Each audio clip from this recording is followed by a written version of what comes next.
आपके सामने ये दास अनिरुद्ध बैठा है, मैं आपको क्या क्या बताऊं, क्या क्या समझाऊं। मैं संसार में रहता हूं आप लोगों की तरह, संसार का सारा काम करता हूं आप लोगों की तरह, हर जिम्मेदारी पूरी करने की कोशिश करता हूं आप लोगों की तरह, भगवान के चरणों में भक्ति करने की कोशिश करता हूं आप लोगों की तरह। लेकिन मैं सब कुछ करता हुआ भी मैं कुछ नहीं करता। कैसे? ऐसे क्योंकि मैं ये मानता हूं कि मैं कुछ कर ही नहीं रहा, मेरे से भगवान सब कुछ करवा रहे हैं, पहला। दूसरा,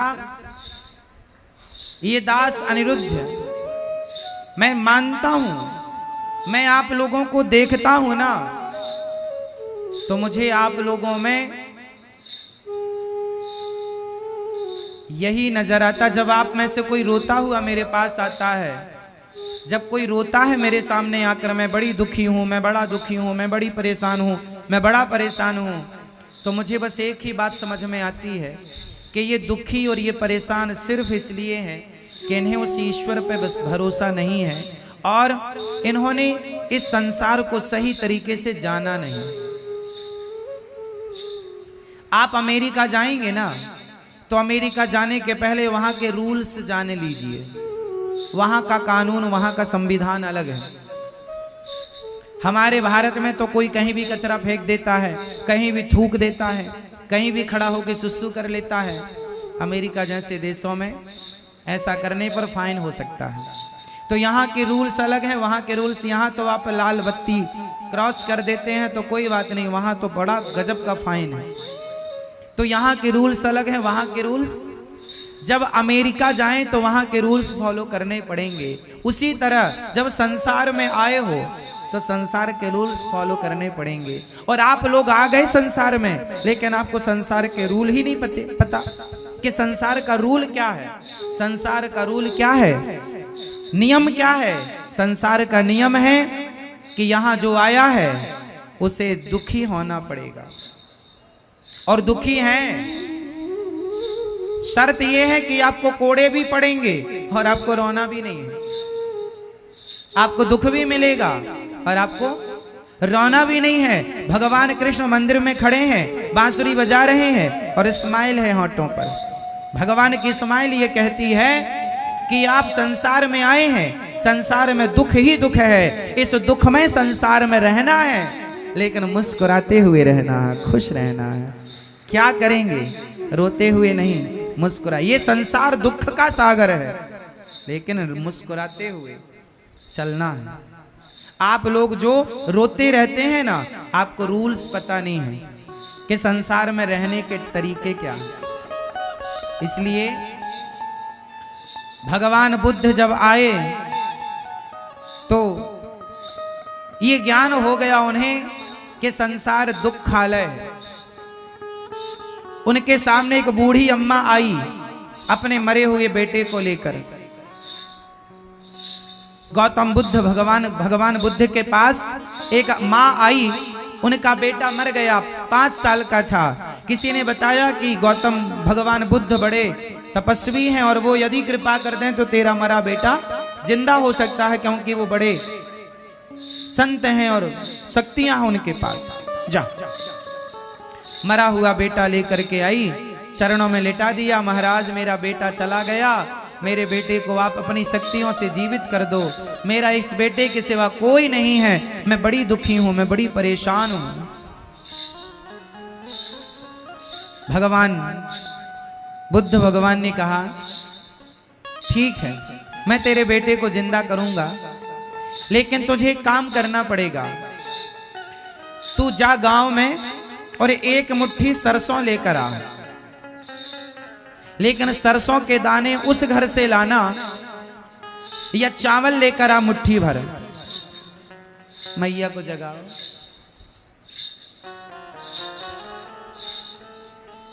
आपसे मुट्ठी भर तू चावल लेकर आना, पर उस घर से चावल लाना जिस घर में आज तक कोई मरा ना हो। मुट्ठी भर सरसों चावल जो मिल जाए ले आना, पर उस घर से लाना जिस घर में आज तक कोई मरा ना हो। बूढ़ी अम्मा गई, ठीक है अभी लाती हूँ।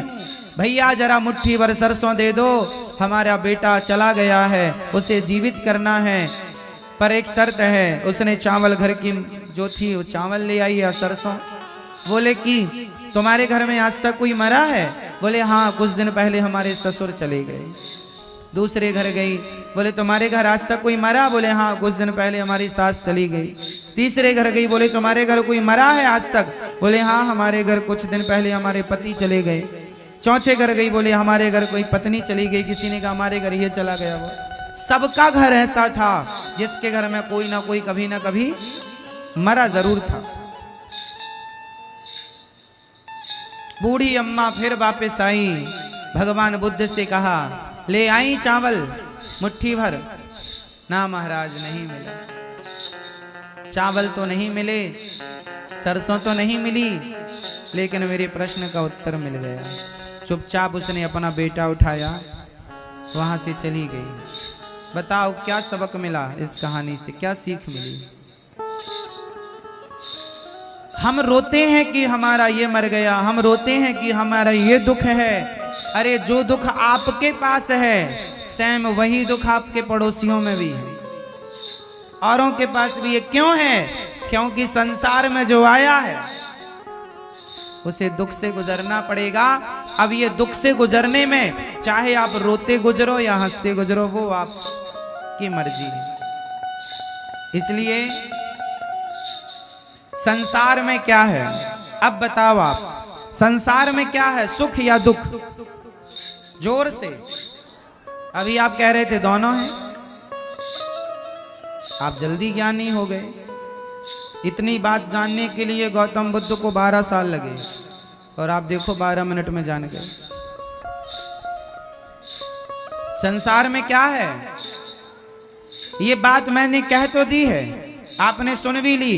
कभी घर में एकांत में बैठकर मेरी इस बात का खूब ध्यान से चिंतन करना कि क्या संसार में सचमुच दुख है, और जो सुख है वो कितनी देर का है।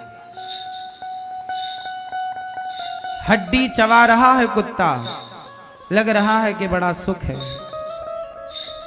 एक छोटी सी कहानी सुना दूं और क्लियर करने के लिए, आपको जल्दी तो नहीं है? सुनो। माया, ईश्वर की माया का पर्दा ऐसा पड़ा है कि हमें सही सही दिखाई नहीं पड़ता।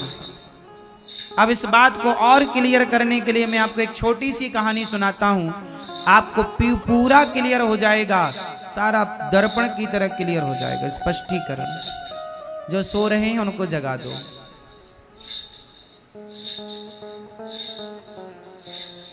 ये कहानी जो मैं सुनाने जा रहा हूं अनमोल है, शायद आपने आज तक नहीं सुनी हो, इसलिए ध्यान से सुनिएगा। इस कहानी से आपके परिवार का, आपका सारांश निकलेगा। तैयार हैं? सुनो। एक बार नारद जी ने भगवान कृष्ण से कहा कि हे श्री कृष्ण, मैं जानना चाहता हूं कि आपकी माया क्या है। आपकी माया क्या है? मैं देखना चाहता हूं आपकी माया को। कैसी है आपकी माया? आप लोग भी ध्यान से देखिए, अभी मैं कुछ आपको दिखाऊंगा। आपकी माया क्या है? भगवान ने कहा चलो तुम्हें माया दिखाते। नारद जी को लेकर भगवान एक घने जंगल में चले गए। भगवान श्री कृष्ण हैं, और ये बात द्वारिका की है। जब भगवान द्वारिका के राजा थे, नारद जी भ्रमण करते करते द्वारिका गए। आज भगवान नारद जी को लेकर घने जंगल में भगवान प्रवेश कर गए। नारद जी बोले प्रभु और कितने अंदर ले जाओगे? भगवान बोले बस थोड़ा अंदर और। नारद जी चले। चलते चलते नारद जी थक गए, एक पेड़ की छांव में बैठ गए। प्रभु अब चला नहीं जा रहा, मैं थक गया, थोड़ा विश्राम कर लो। भगवान बोले अच्छा विश्राम तो कर लेंगे, पर हमें बड़ी प्यास लगी है।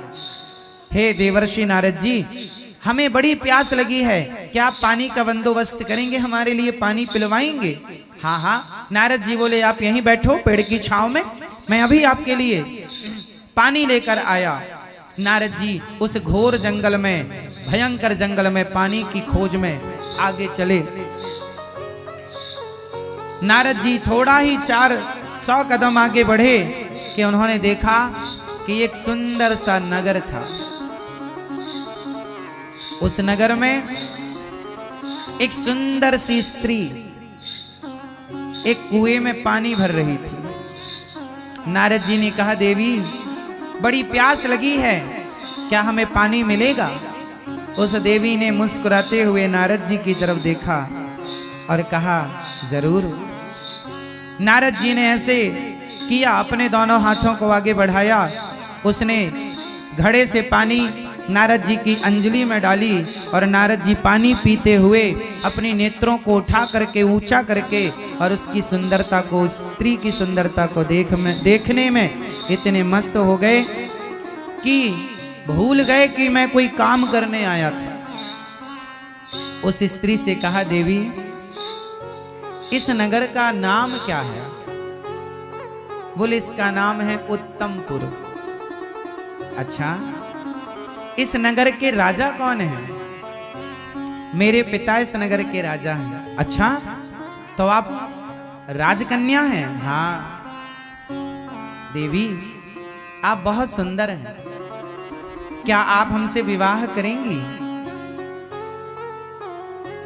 देवी ने कहा, हाँ, यदि मेरे पिता तैयार हो जाएं तो मैं आपसे विवाह कर लूंगी। चलो हमें अपने पिता से मिलाओ। अब नारद जी उस लड़की के पिता से मिलने गए और भगवान भेजे थे कि जाओ हमारे लिए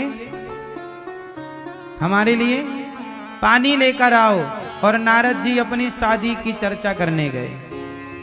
लड़की के पिता से बोले, आपकी कन्या बड़ी सुंदर है, हमें पसंद है। राजा ने कहा, महाराज आप तो देवर्षि नारद जी हैं। हाँ हाँ, ठीक पहचाना, हम देवर्षि नारद। अरे महाराज, आप जैसे महात्माओं के पास हमारी कन्या रहेगी तो ये तो हमारा सौभाग्य है कि आप जैसी तपस्वी हमारी कन्या को वरण करेंगे। लो भैया, सुंदर सा समय निकाला गया, तारीख तय की गई और नारद जी का उस लड़की से विवाह संपन्न हुआ। अब नारद जी हो गए गृहस्थी। ध्यान से सुनना, नारद जी हो गए गृहस्थी और नारद जी ने गृहस्थी में रह करके बड़े प्रेम से उस नारी के संग रहकर आनंद लिया। एक दिन उनके ससुर की मृत्यु हो गई। ससुर की मृत्यु हो गई तो इनके साले थे नहीं। अब नारद जी, एक बेटी थी उनके राजा की, तो नारद जी ही राजा बने। अब नारद जी राजा बन गए, उनकी पत्नी बगल में बैठी रानी बनी। कुछ दिन बाद नारद जी के एक बेटा हुआ। कुछ वर्ष बाद नारद जी की एक बेटी हुई। एक बेटा एक बेटी। नारद जी के बड़े मंत्री, बड़ी सेना।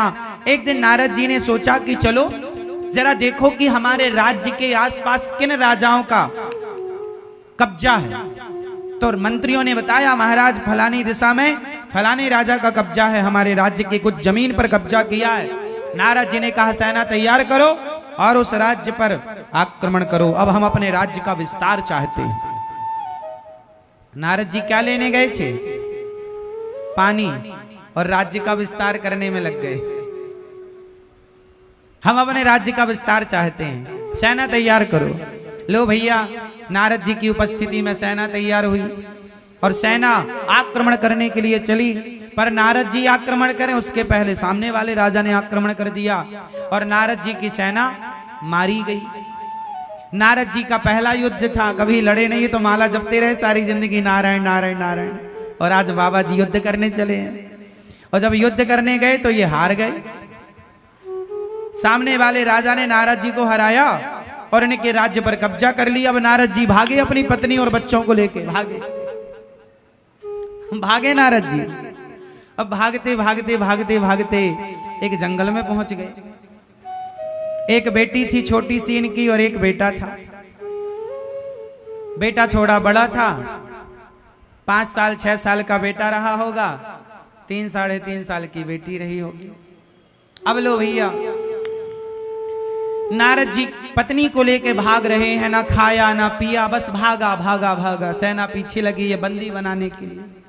अब नारद जी भाग भाग के चले, खाना पीना कुछ नहीं। पत्नी बोली भूख लगी है, बच्चे चिल्लाने लगे, रोने लगे। उस छोटी सी बच्ची को ना पानी मिल पाया, ना भोजन मिल पाया, बच्चे रो रहे हैं। अब नारद जी अपने बच्चों को जब रोता हुआ देखे ना तो वो भी रोने लग जाएं, लेकिन क्या करें। तभी उन्हें एक नदी दिखाई पड़ी। उस नदी के उस तरफ कोई गांव नजर आया। नारद जी बोले यदि नदी के उस पार चले गए तो इस गांव में जरूर रोटी मिल जाएगी, हमारे बच्चों का पेट भर जाएगा। अब नारद जी उस नदी के पार जाने के लिए बंदोबस्त करने लगे। तभी उन्हें नदी के किनारे एक नाव नजर आई। कहीं बहकर पुरानी सी नाव आ गई। बहुत अच्छी हालत तो नहीं थी, पर नारद जी के बच्चे भूखे थे। अब नदी को पार करने के सिवा उनके पास कोई चारा ऑप्शन नहीं था। अब जैसे तैसे उसमें और लकड़ी लगा करके उसमें उसकी मलहम पट्टी करके नाव की, और नारद जी उस नाव में बैठे, बच्चों को बिठाया, पत्नी को बिठाया, खुद नारद जी नाव जागो चलाने लगे। नारद जी नाव चलाने लगे। दुर्भाग्य देखिए कि जब नाव बीच भंवर में पहुंची, बीच नदी में, तो नाव में पानी भरने लगा। और जब नाव में पानी भरा तो नारद जी घबराए। पत्नी से कहा तुम्हें तैरना आता है? बोले हमें नहीं आता। अब नारद जी देख रहे हैं कि पानी भर रहा, छोटे छोटे बच्चे, 2 बच्चे, पत्नी। अब जोर कितनी नाव चलाएं, कैसे नाव चलाएं, फिर भी पानी को रोक ना पाए। और दुर्भाग्य देखिए कि नाव में पानी भर गया और नाव डूबने लगी। जब नाव डूबी तो नारद जी की पत्नी उनकी आंखों के सामने डूबने लगी, उनके बच्चे डूबने लगे, उनकी नन्ही सी बेटी पानी में डूबने लगी। नारद जी अब अपने को बचाएं कि पत्नी को बचाएं कि बच्चों को बचाएं। नारद जी तो जैसे तैसे किनारे लग गए, लेकिन बीच नदी में अपनी पत्नी को डूबता हुआ देखकर चिल्ला रहे हैं, हे विधाता तू कितना निर्दयी है, कितना निष्ठुर है, इतना दुख दिया तूने हमें, क्या बिगाड़ा था हमने तेरा, कौन सा पाप किया था हमने जो तूने हमें इतना दुख दे दिया। हमारी पत्नी पानी में डूब गई, बच्चा पानी में डूब गया, चिल्ला रही है पत्नी बचा लो स्वामी बचा लो, पर ये असमर्थ हैं उस डूबती हुई पत्नी को बचाने में। अरे कोई तो बचाओ, कोई नहीं आया। पत्नी डूब गई, बच्चे डूब गए, तीनों की मृत्यु हो गई। और नारद जी रो रहे हैं, हे भगवान तू बड़ा निष्ठुर निर्दयी है, क्या बिगाड़ा था हमने तेरा। नारद जी रो रहे थे, तब तक भगवान आ गए। भगवान ने कहा नारद जी पानी लेने गए थे, 1 घंटे से बैठे आपका इंतजार कर रहे हैं, आप लौटे ही नहीं। नारद जी को याद आया, हे प्रभु हम पानी लेने आए थे। हाँ। नारद जी बोले हमारी पत्नी डूब गई पानी में। ना भगवान बोले पत्नी, आपकी पत्नी? आप तो अभी पानी लेने गए थे 1 घंटा पहले, 1 घंटे से हम ही आपको ढूंढ रहे हैं। नारद जी बोले अभी 1 घंटा हुआ? हाँ 1 घंटे ही तो हुआ। बोले 1 घंटे में हमारे 2 बच्चे भी हो गए। भगवान मुस्कुराए, नारद जी यही है माया। आपने सवाल किया था ना कि प्रभु अपनी माया दिखाओ, अपनी यही है माया। जो आपका नहीं है आप उसके लिए रो रहे हैं, यही तो माया है। क्या वो पत्नी, क्या वो बच्चे, क्या वो राज्य नारद जी का था? बोलो बोलो। लेकिन नहीं था, लेकिन फिर भी उनने अपना माना और रो रहे हैं। जो आपका है ही नहीं आप उसे अपना मानते हैं। आपकी पत्नी आपकी नहीं है लेकिन आप उसे अपना मानते हैं। आपका पति आपका नहीं है लेकिन आप उसे अपना मानते हैं। आपका बेटा आपका नहीं है लेकिन आप उसे अपना मानते हैं। आपका शरीर, बेटा पत्नी छोड़ो, ये शरीर आपका नहीं है लेकिन आप इसे अपना मानते हैं। ये शरीर आपका था तो आंखों में कम दिखने लगा, रोका क्यों नहीं? कानों में कम सुनाई पड़ने लगा, रोका क्यों नहीं? शरीर बुढ़ा हो गया, रोका क्यों नहीं? आपका नहीं था लेकिन आप मानते रहे। यही तो माया है ईश्वर की। मम माया दुरत्तया, आपका कुछ भी नहीं है संसार में लेकिन सबको आप अपना मानते हैं। भगवान आपके अपने हैं लेकिन आप उन्हें अपना नहीं मानते। यही तो माया है। माया का पर्दा पड़ने से सब अपना सा दिखाई पड़ता है बट होता कुछ नहीं है अपना। यही माया का स्वरूप है। यही ये कहानी सिर्फ नारद जी की नहीं, आपकी, हमारी, हम सब की कहानी। हम सब वो व्यक्ति हैं जो संसार में आए थे। नारद जी आए थे पानी खोजने, जल की खोज करने, जल लेने, उलझ गए। आप भी आए थे संसार में भगवान को पाने, आप भी तो उलझे पड़े हैं। आप कौन से नहीं उलझे? आप भी तो नारद जी की तरह रो रहे हैं। लेकिन आपका ये रोना सच्चा है कि झूठा है? बताओ। नारद जी का रोना सच्चा था कि झूठा था? जोर से, जोर से, और जोर से बोलो। हाँ, झूठा था क्योंकि वो सब माया है।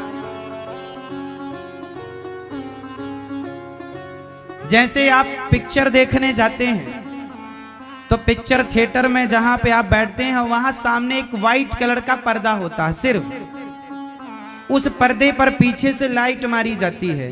उस लाइट में चित्र नजर आते हैं और वो चित्र आपको हमें मूवी के रूप में दिखते हैं। वो सिर्फ क्या है? एक लाइट, एक प्रकाश है। व्हाइट पर्दे में पड़ करके उसका रिएक्शन आप देख पाते हैं। उसी तरह संसार व्हाइट पर्दे की तरह है और इस व्हाइट पर्दे में कोई चित्र नहीं है। उस कैसेट में जो जो भरा होता है वो उसमें दिखाई पड़ता है।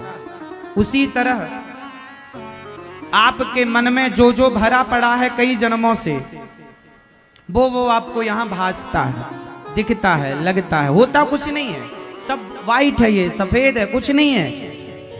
प्राण निकल गए, कुछ नहीं बचा। जैसे छोटे छोटे बच्चे रोते रहते हैं, उनका रोना सच्चा होता है कि झूठा? कुछ बच्चे झूठे ही रोते रहते हैं, रोते, उन्हें रोना है बस। ऐसे ही कुछ लोगों को रोना है।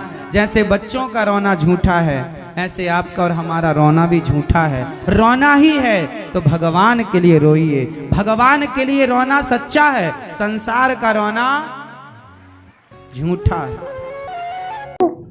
आज महाराज जी ने हम सभी लोगों को बहुत ही उत्तम एवं शिक्षाप्रद कथा सुनाई है। आशा करता हूँ यह शिक्षाप्रद उत्तम कथा आप लोगों को अवश्य पसंद आई होगी और हम सभी लोग इस कथा से कुछ ना कुछ शिक्षा ग्रहण करके अपने जीवन को सुखी एवं सामर्थ्य बनाने का प्रयास करेंगे। मित्रों, अगर यह वीडियो आप लोगों को पसंद आया हो तो इस वीडियो को लाइक करें और अधिक से अधिक लोगों को शेयर भी करें, जिससे कि और भी लोग इस कथा से कुछ ना कुछ शिक्षा ग्रहण करके अपने जीवन को सुखी बना सकें। मित्रों, अगर अभी तक आप लोगों ने हमारे चैनल को सब्सक्राइब नहीं किया है तो तुरंत सब्सक्राइब कर लें, जिससे आने वाले शिक्षाप्रद महाराज जी के वीडियोस आपको समय पर प्राप्त हो सकें और आप उसे सुनकर अपने जीवन को सुखी बना सकें। तो कल फिर किसी ना किसी शिक्षाप्रद महाराज जी के वीडियोस के साथ आप लोगों के समक्ष प्रस्तुत होंगे। तब तक के लिए राम राम।